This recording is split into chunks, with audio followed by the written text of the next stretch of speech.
Buongiorno a tutti e buona domenica dallo chef Andrea Finocchiaro. Oggi per la rubrica Sapori della tradizione vi presentiamo la ricetta parmigiana di melenzane.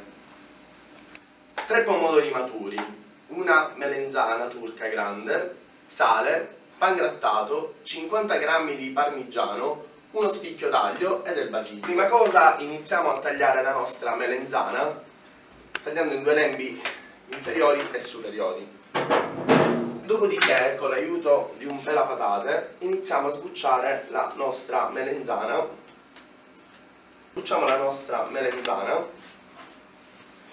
dopodiché iniziamo a tagliarla con l'aiuto di un coltello a fette, non molto sottili ma nello stesso tempo neanche troppo spesse, pressappoco dallo spessore di 1 centimetro.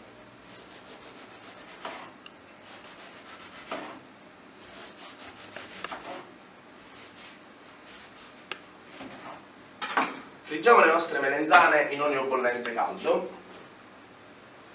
ricordandoci sempre di prendere un piatto successivamente per far asciugare il nostro olio di cottura.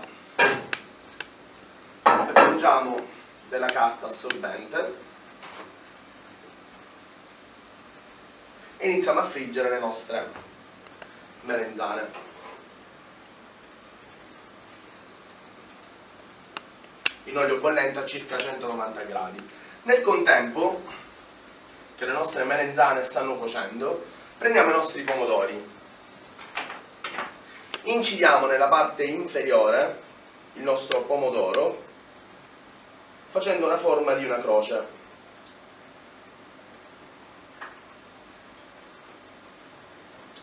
In questa maniera.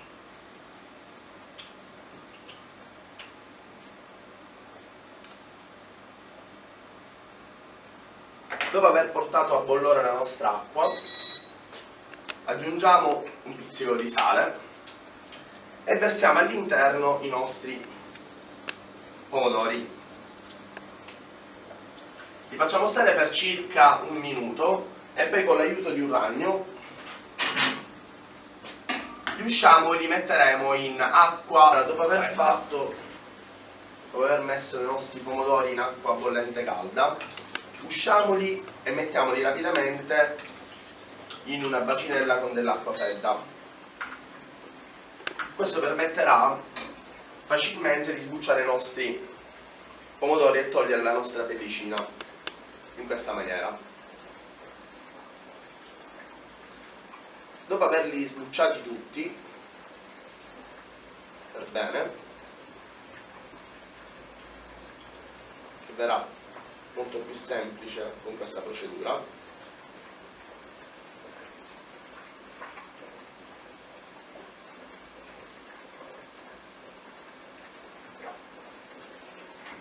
abbiamo ricavato i nostri petali di pomodoro che riserveremo successivamente come decorazione. Nel contempo le nostre melenzane stanno friggendo a puntino. Tagliamo il nostro pomodoro togliendo la parte verde interna.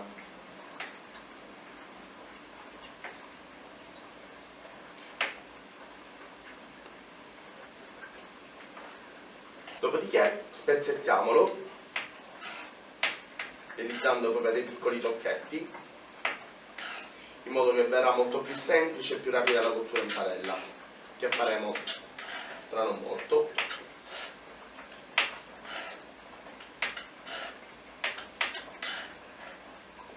Prendiamo un padellino, lo mettiamo sul fuoco, aggiungiamo un filo d'olio extravergine d'oliva,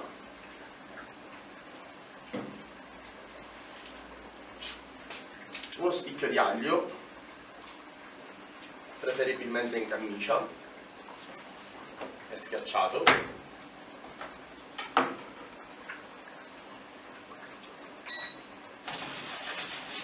e facciamo rosolare il tutto. Allora, successivamente che il nostro aglio in camicia scoppietta insieme dell'olio, dunque ben abbrustolito, aggiungiamo il nostro pomodoro.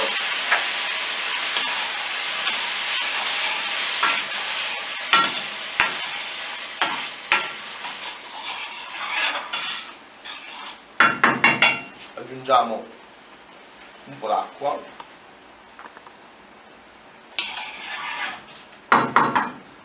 un pizzico di sale e facciamo cuocere per qualche minuto. Non facciamo cuocere troppo il nostro pomodoro per evitare che si alteri il sapore. Appena cotto sarebbe meglio andarlo a passare con un pasta salsa. Vabbè, per una questione tecnica lo andremo a passare al mixer.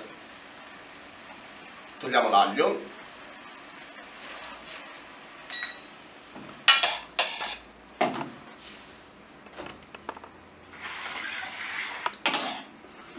lo inseriamo all'interno del nostro mini frullatore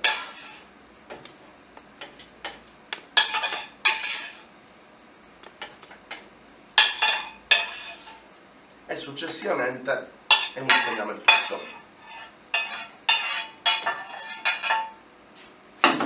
Io preferisco utilizzare questa tipologia di pomodoro, che è un pomodoro a grappolo, anziché utilizzare per fare la classica parmigiana il pomodoro quello che noi compriamo solitamente al supermercato, perché comunque a fare un pomodoro del genere ci vuole pochissimo tempo e viene molto saporito. Aggiungiamo un filo di olio,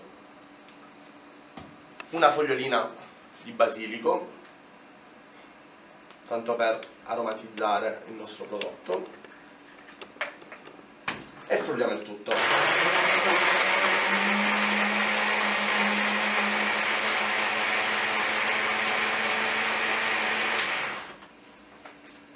E abbiamo ottenuto la nostra salsa pomodoro. Profumo invitante, la rimettiamo nuovamente in padella e iniziamo la composizione del nostro piatto. Le melanzane finalmente sono cotte, andiamo a comporre il nostro sformatino di parmigiana. Allora, in uno stampo antiaderente oppure degli stampi di alluminio prendiamo un filo d'olio. Allora, questa è una tecnica che più che altro utilizzo io perché mi piace aggiungere il pangrattato a questa tipologia di ricetta, perché rende il nostro timballetto di melanzane molto più invitante e particolare. Dunque, con l'aiuto poi di un pennello andiamo a spolverare l'olio e aggiungiamo il nostro pangrattato, ognuno per ogni centro. Facciamo un andamento ondulatorio fino a far aderire tutto il pangrattato attorno allo stampo. Quello che è in più lo mettiamo in questa maniera e cominciamo ad aggiungere le nostre melanzane. Cerchiamo di andare a realizzare un fodero da stampo a tutti gli effetti. Dunque mettiamo una melanzana, una seconda melanzana,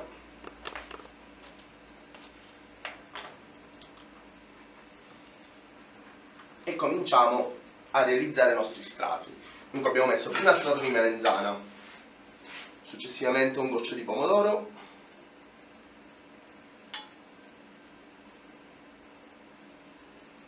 un pizzico di sale, il nostro parmigiano grattugiato e delle foglioline di basilico spezzate. Mi raccomando, non tagliatele a coltello perché il basilico tende ad ossidarsi, tranne che abbiamo dei coltelli di ceramica, in quel caso possiamo tranquillamente tagliarli. Prendiamo il nostro basilico profumato, basilico nostro siculo, e cominciamo nuovamente. Aggiungiamo l'altro strato di melenzana,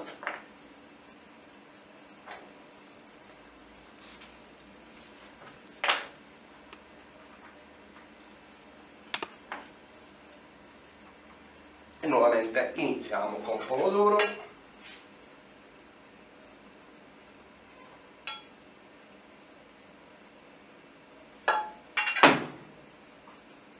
sale,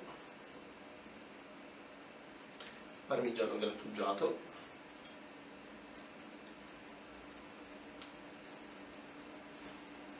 e basilico.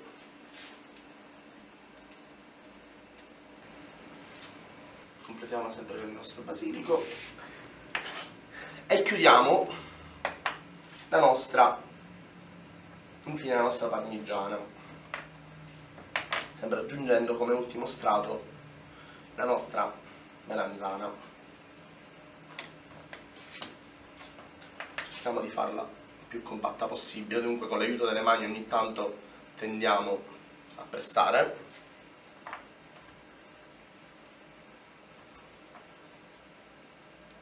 In questa maniera, stando attenti a non fare uscire il nostro condimento.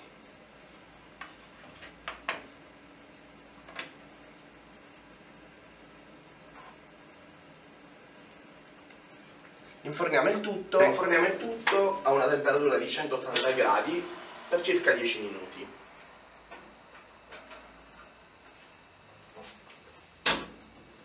Tempo che il nostro timballetto è in forno, noi abbiamo le nostre bucce di pomodoro che ci siamo riservati e non abbiamo buttato. Queste qua serviranno per decorare il nostro piatto, come se fossero dei veri e propri petali di rosa. Asciugameli per bene.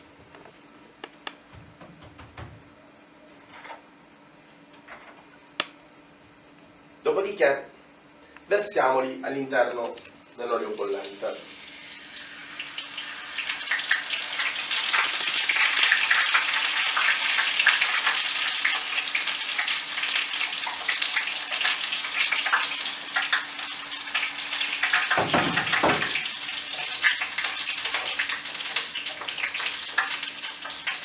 Dal momento in cui non sentiremo più scoppiettare le nostre bucce, saranno pronti e croccanti. Facciamole scolare all'interno di un foglio di carta assorbente e li riserviamo. Allora, completiamo il nostro piatto mettendo su una base la nostra salsa di pomodoro, creandola a specchio, sollevare leggermente il nostro piatto e dare dei piccoli pugnetti sotto, in modo che possiamo allargare omogeneamente la nostra salsa. In questa maniera. Prendiamo la nostra parmigiana di melanzane, la sformiamo con l'aiuto dell'utensile, la appoggiamo sopra il nostro piatto, completiamo con il nostro petalo di pomodoro fritto, la nostra fogliolina di basilico ed infine completiamo con un filo di olio extravergine d'oliva. Il piatto è servito.